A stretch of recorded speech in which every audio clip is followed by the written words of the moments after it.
that's what you've got for your fall. Look. Look. Right, look. I think we can allow that. No need to look that one up in the dictionary. The last episode of A Bit of Fry and Laurie was screened in April 1995, and the two friends have not collaborated on TV since. Why did the series come to an end? Well, we get into murky waters here, Watson, because this is 95. In February 95, I had a slight kind of brainstorm and was supposed to be in a play and walked out and went to, as you well remember, to Europe, and you were extremely kind and good and instrumental in calming me down and getting me back and it all being okay.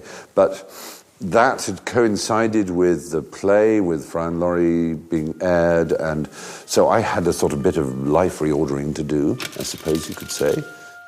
In February 1995, shortly after recording the last series of Fry and Laurie, Stephen suffered a breakdown and, for a while, withdrew from public life.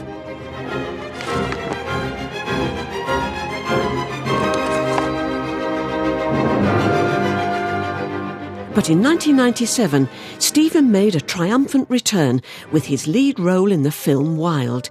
And he continued to broaden out from comedy at a relentless pace, with an array of more serious work including books, films and documentaries. He's a yes-sayer. I mean, that's one of the reasons I admire him. I admire it. By God, I owe it a lot. But I wish he wouldn't put himself about so much. Hugh is a man of purity, and I am a shameless whore. I wish for his sake that he would do that less. I think he does too. He even turned his breakdown into a positive with a BAFTA award-winning series. It's fantastic to know that you're not alone, and that not only are you not alone, but someone that successful, and erudite and apparently even-keeled also has this problem. Hugh also diversified from comedy into drama roles, including an early brief appearance in The Bill. So why does it say in the custody record that you made a visit to Mr. Smith in his cell at 10:16 p.m? Since then, he's been catapulted via family films to Hollywood stardom. Like many, a huge number of people who do comedy are brilliant actors. There's no one here. But it's very easy to get stuck doing just comedy. So I suppose for you doing something, that's all right, mate. For you, doing something like The Bill was, they say, well, look, I can do other things. I can do policeman. I could probably even do a doctor if asked. And someone did. And he wrote a book as well. I'm doing one, a new Doctor, Council House. Low budget English version. Yeah. I'll ask you about House. Give me the card. House. How did you get the part? I mean, one hears all these rumours, but it's something to do with a bathroom in Namibia. I put myself on tape. And that, yes, I did record that piece of tape in a bathroom because it was the only place that had enough light. The camera wouldn't... So I think I was sitting on the lavatory, actually. Your billings are virtually non-existent. Rough year. You ignore requests for your consults. I call back. Sometimes I miss dial. You're 6 years behind in your obligations to the clinic. You see? I was right. This does not interest me. So you were sitting on the loo, as you have done as House in subsequent episodes. I have, and in real life. Have you had experience in that? It was resolutely written for an American.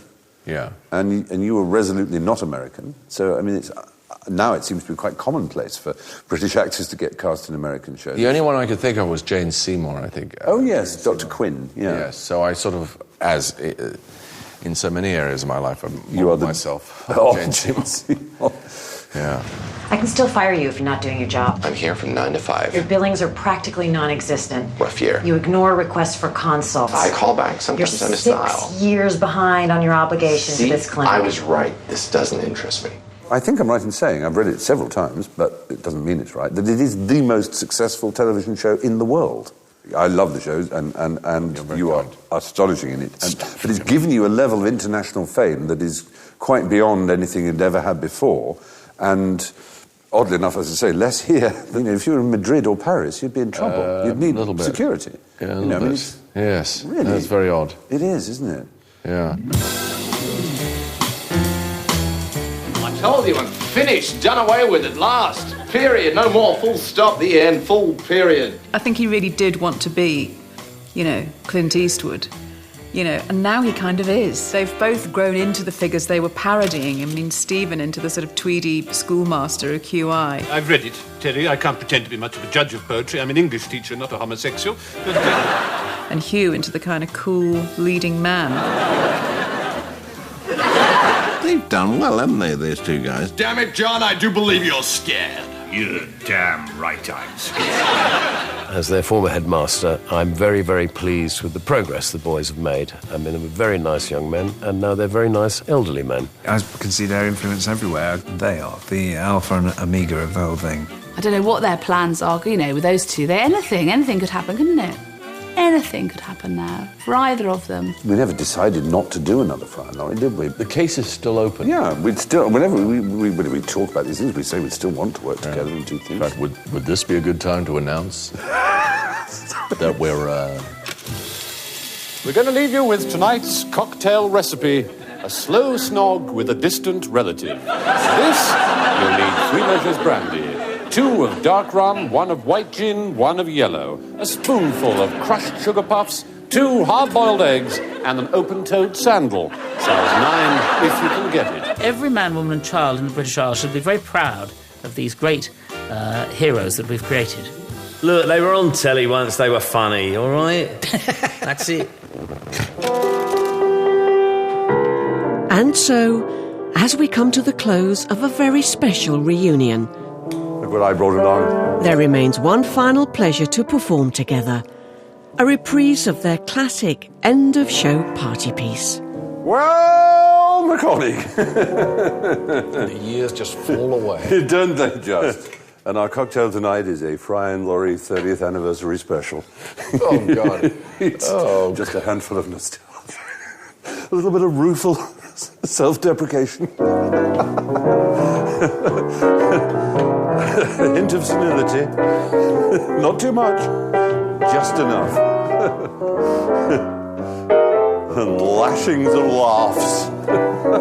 I almost don't dare think what life would have been like if I'd never met Hugh. I can't imagine how I could have had anything like the pleasure and fulfillment in life that I've had because of him.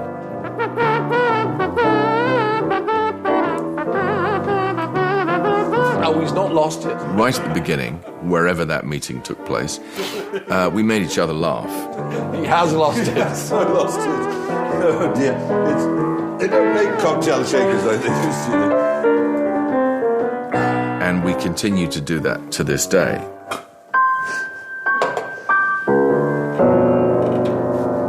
Soupy twist. Soupy twist.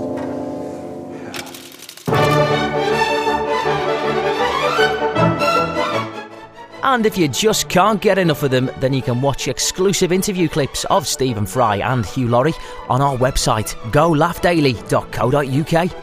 And coming up next on Gold, they're looking very fresh-faced indeed. Yes, it's their very first helping of a bit of Fry and Laurie, so put that remote control down.